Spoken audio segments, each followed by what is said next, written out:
My brother framed me after I caught him with my wife. Evidence ended it all.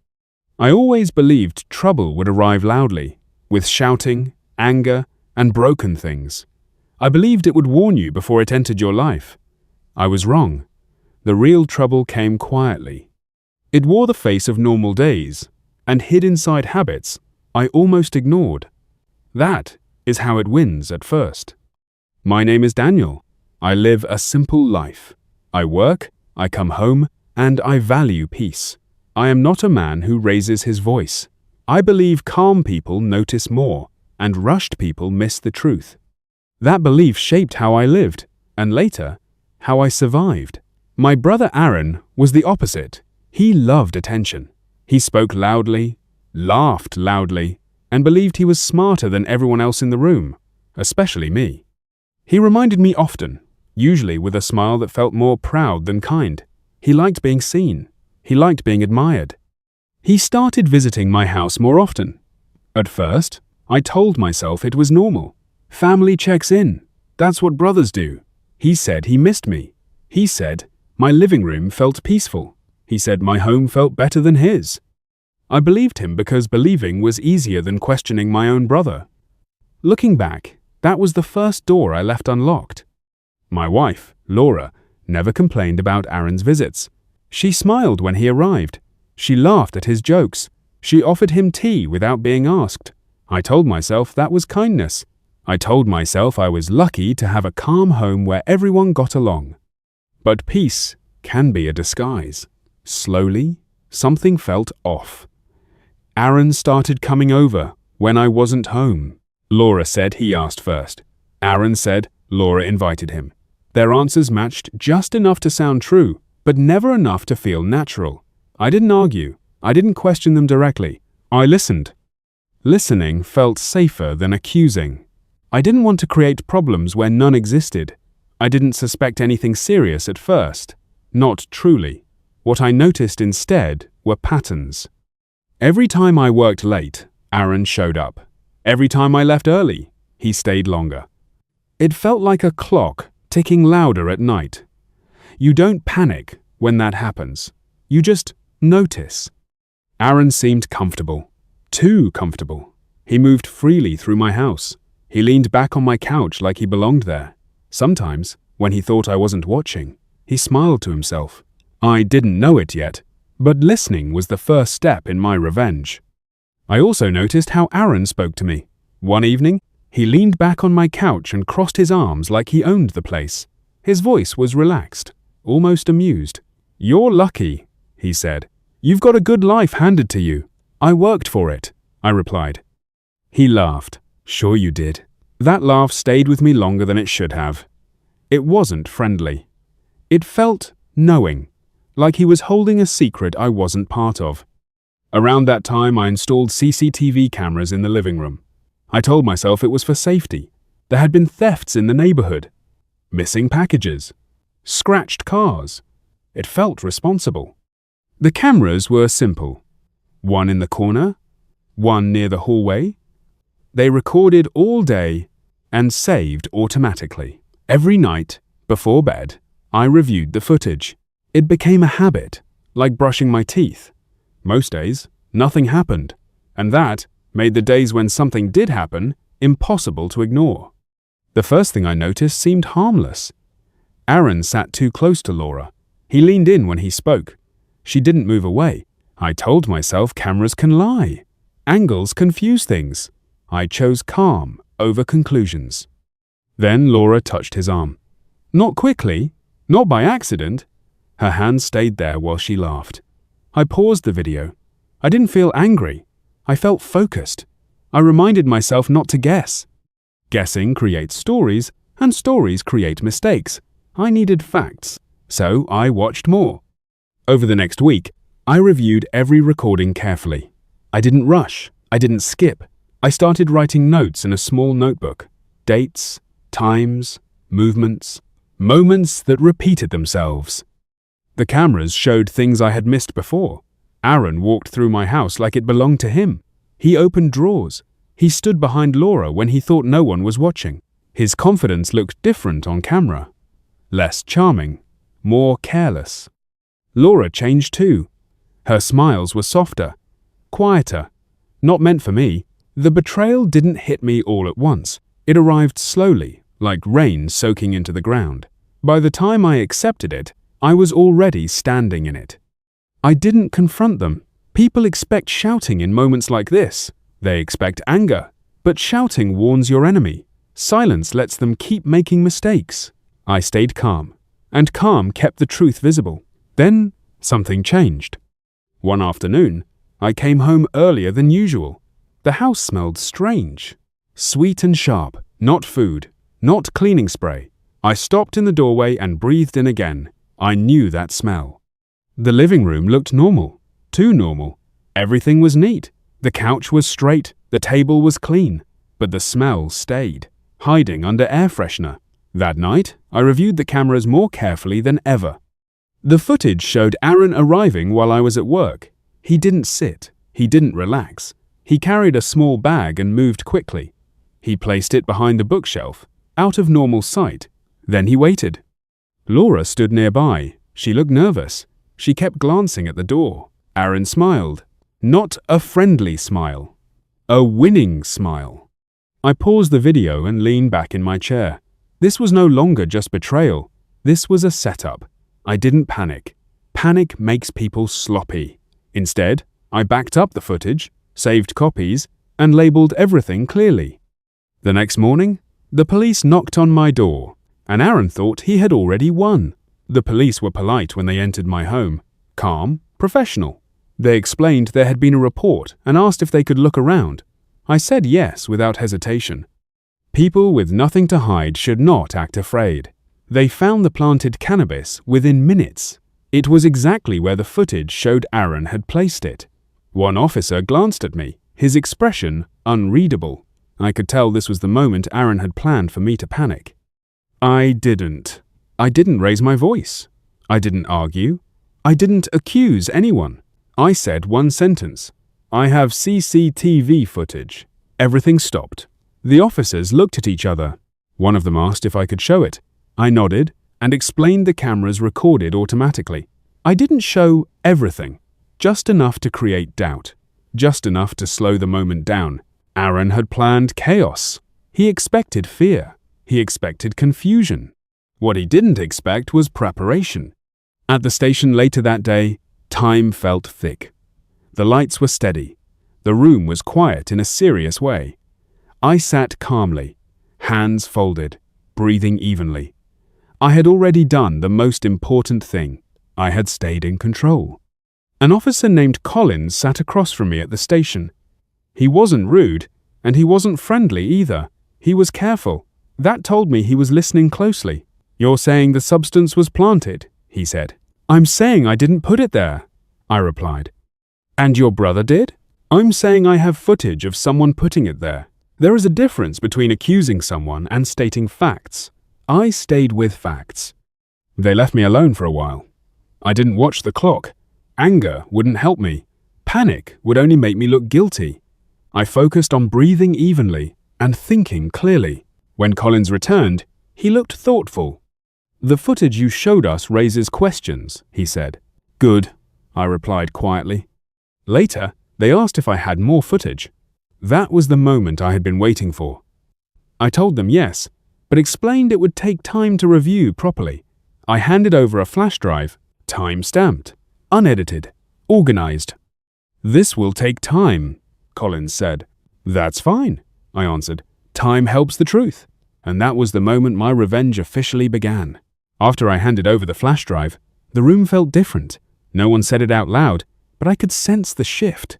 I was no longer being watched as a suspect. I was being listened to as a source. Officer Collins asked about my relationship with Aaron. "We're family," I said, "but we're not close. He believes he's smarter than most people. That's not a crime," he replied. "No," I said calmly, "but it makes people careless." That answer stayed in the air longer than the others. They asked about Laura next.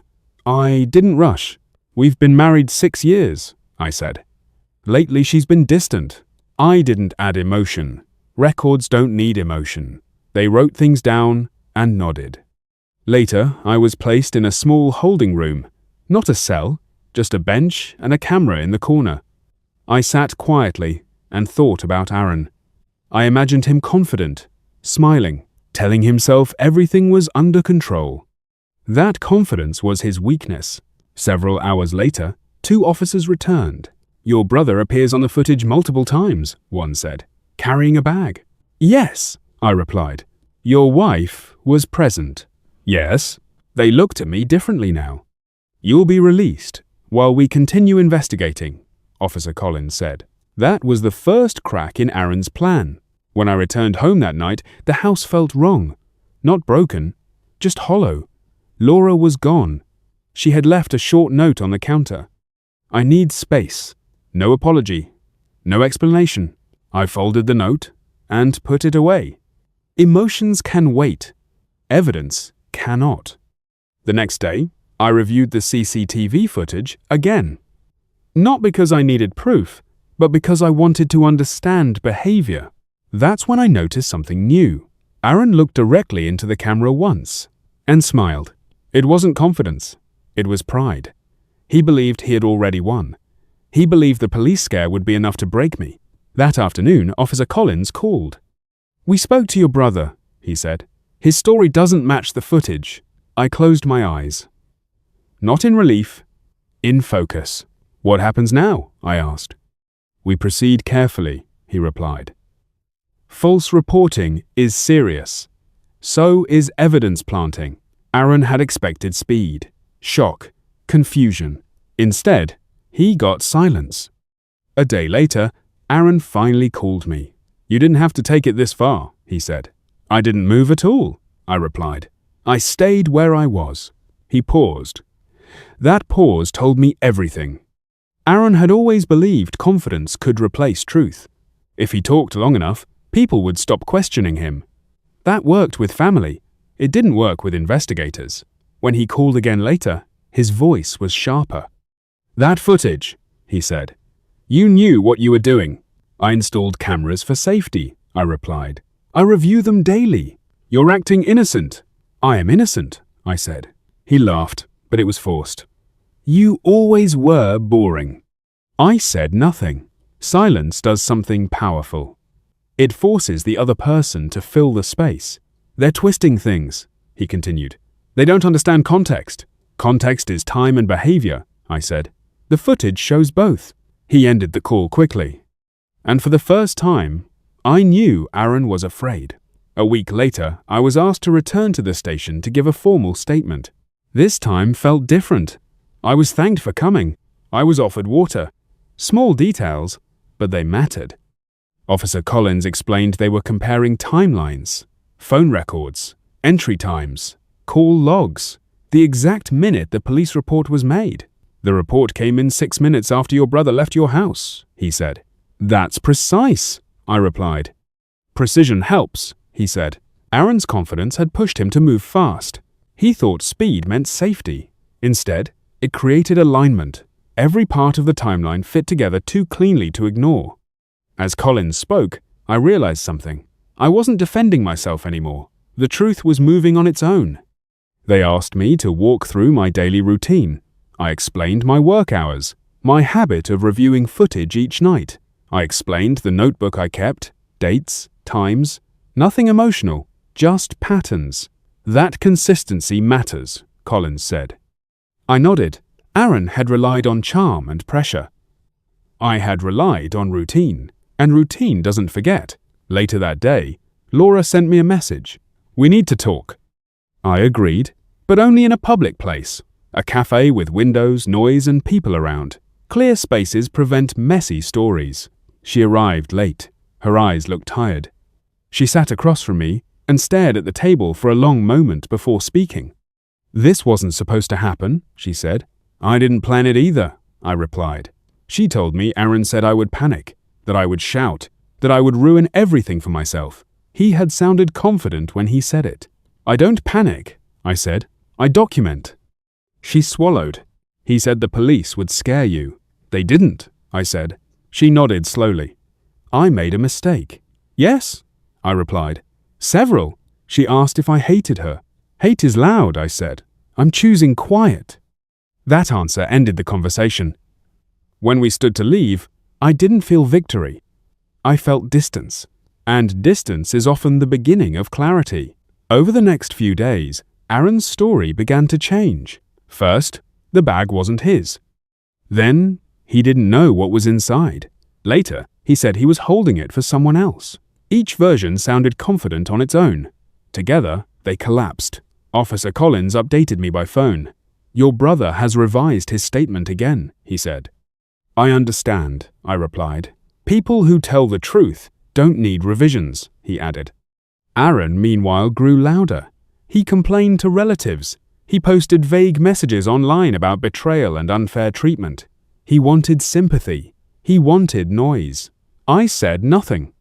Every word he spoke added weight to the file being built against him. Screenshots were taken, dates were saved, patterns repeated. Aaron had always believed being loud meant being strong. But strength doesn't argue with records. It waits. And waiting was something I had learned to do well. The call came on a quiet evening. "The focus of the case has shifted," Officer Collins said. "You are officially cleared." My name was clean. I thanked him and ended the call. I didn't celebrate. I didn't tell anyone. I sat in my living room and looked at the cameras instead. They didn't judge. They didn't react. They simply remembered. Aaron called that night. "They're blowing this out of proportion," he said. "They're following procedure," I replied. He scoffed. "You think this makes you smart?" "I think it makes me patient," I said. He hung up. What Aaron didn't understand was that rules don't respond to emotion. They respond to documentation. And documentation lasts longer than confidence. The next step, Collins had said, would take time. I was fine with that. Time had already proven whose side it was on. A week later, I received a letter in the mail. Plain envelope, official seal. No emotion attached to it at all. The investigation was complete. The charges against me were formally withdrawn. My record was clear. Clean is a powerful word when it's earned. Another paragraph explained that further action was being taken regarding false reporting and deliberate evidence placement. Aaron's name wasn't written, but it didn't need to be. I placed the letter in a folder marked Records. That folder mattered more than any argument ever could.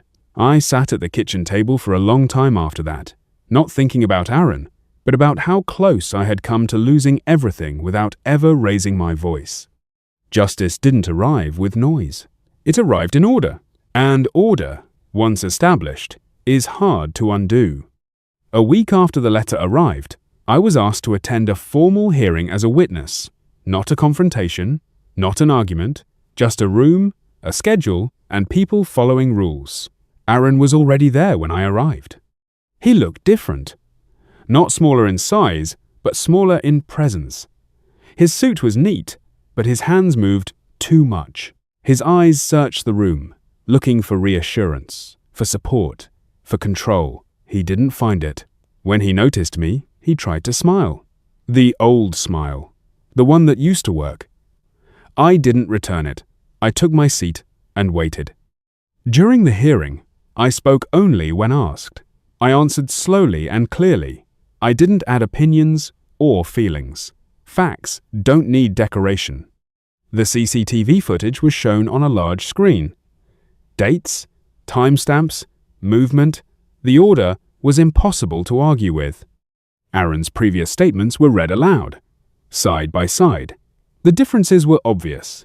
Each change weakened the last. When asked why I hadn't confronted him earlier, I paused. Confrontation teaches people to hide better, I said. I chose to let the truth stay visible. No one interrupted me. For the first time, Aaron had no control over the room. The decision didn't come that day. It arrived later, in writing, quietly, correctly. Aaron was held responsible for his actions. The consequences matched the behavior. Nothing dramatic, nothing exaggerated, just responsibility. I didn't feel joy when I read the outcome. I felt balance. Laura finalized our separation soon after. It was calm and respectful. No shouting, no long speeches, Just signatures and an understanding that some trust cannot be repaired. Some endings don't explode, they fade. I stayed in the house. I moved the furniture slightly. I opened the curtains wider. I let light reach places that had stayed dim for too long. The cameras stayed. People asked why I didn't remove them now that everything was over. Consistency keeps things honest, I told them. Aaron didn't contact me again. Not because he was sorry, because there was nothing left to argue. My revenge wasn't watching him fall. It was watching myself remain steady while everything else settled into place. Silence followed the hearing. Relatives stopped calling. Online posts disappeared. The noise Aaron had created slowly faded. I didn't correct anyone. I didn't explain anything. That mattered. People who shout want reactions. People who plan don't need them. Late one night, I reviewed the CCTV footage again. Not for proof, for reflection. The rooms were empty. The house was still. Nothing happened. And that was the point. Peace isn't exciting, but it's honest. I thought about how easily things could have gone differently. One emotional reaction. One rushed accusation. One angry moment. Instead, waiting had carried me through. Waiting wasn't weakness. It was strategy. The truth doesn't chase anyone. It waits, and when it finally steps forward, it doesn't need help speaking. Life didn't return to what it was before. It became simpler. I returned to my routines. Work, home, evening walks, small habits that felt steady again. The house didn't feel lonely. It felt clear.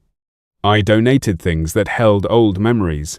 I cleaned spaces I had ignored for years. Each small change felt like reclaiming something quietly. Aaron's name came up less and less. When it did, people spoke carefully, like his story no longer belonged to him. That told me everything I needed to know. Revenge isn't always watching someone fall. Sometimes it's watching their influence disappear.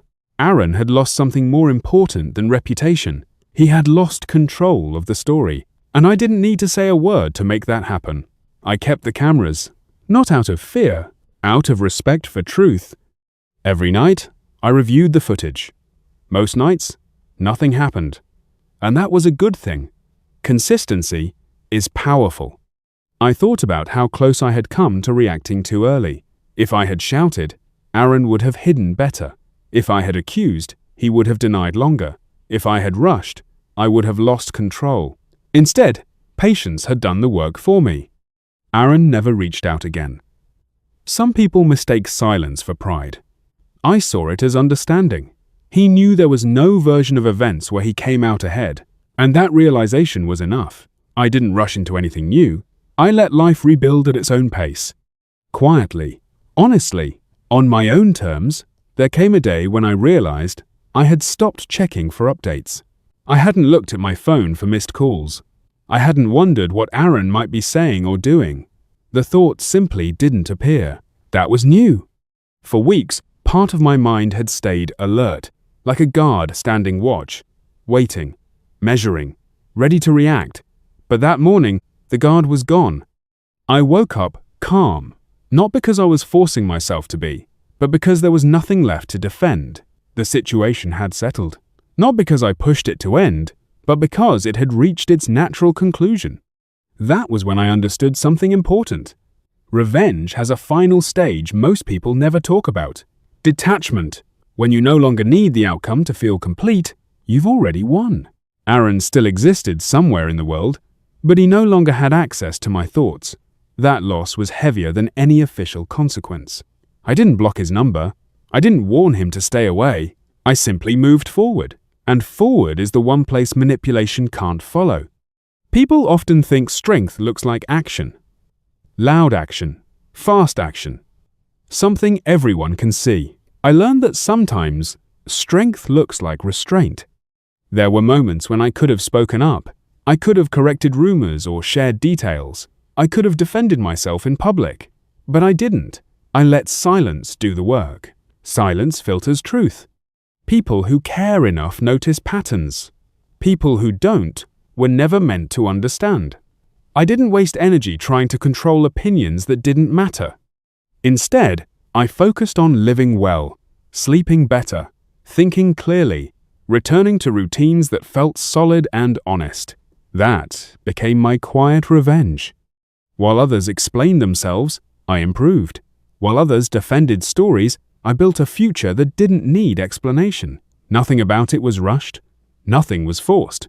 It all moved at the right pace. Doing nothing, when done intentionally, isn't weakness. It's control. And control, once regained, is hard to take away. Time has a way of organizing things. It separates noise from meaning, emotion from fact, and stories from truth. Months passed, and Aaron's name came up less and less. When it did, there was no anger attached to it, just reference, just memory, like a lesson that had already been learned. That told me everything I needed to know. Time had done what arguments never could. It had placed everyone where they belonged. Without asking for permission or opinion, I stayed where I always was, steady. I noticed how people spoke to me differently now. Not with pity, not with curiosity, with respect. They had seen how I handled everything, quietly, carefully, without blame. That mattered more than sympathy. The truth didn't need repeating. It had already settled into place. Once that happens, it doesn't move again. Time didn't take sides. It revealed them. If someone asked me what I learned, I wouldn't start with betrayal. I wouldn't describe the pain or the shock. I would talk about patience. I would talk about records, about habits, about letting people reveal themselves instead of forcing them to confess. Most people ruin their own plans when given enough time. They rush, they talk, they overestimate their control. All you have to do is be calm enough to watch. That's the kind of revenge that doesn't leave marks. It doesn't damage you while it works, it protects you instead. I learned that intelligence isn't speed, it's timing. And calm isn't silence, it's control. The world rewards noise. But noise fades quickly, truth doesn't. It stays exactly where you leave it, waiting for the right moment to be noticed. Looking back now, I don't feel anger. I feel clarity. I didn't destroy anyone. I didn't need to. I protected myself, and that was enough. The rest followed naturally, through rules, timing, and evidence. The house feels peaceful again. The cameras still sit quietly in their corners, recording nothing most nights. And that's exactly how I like it. Revenge doesn't always come with a moment. Sometimes it's a state you reach. Calm, clear, untouchable. I learned that the quiet mind sees everything. And when it's paired with patience, it can outlast arrogance every time. The world may reward noise for a while, but noise always fades. Truth stays. And in the end, the quiet mind always wins.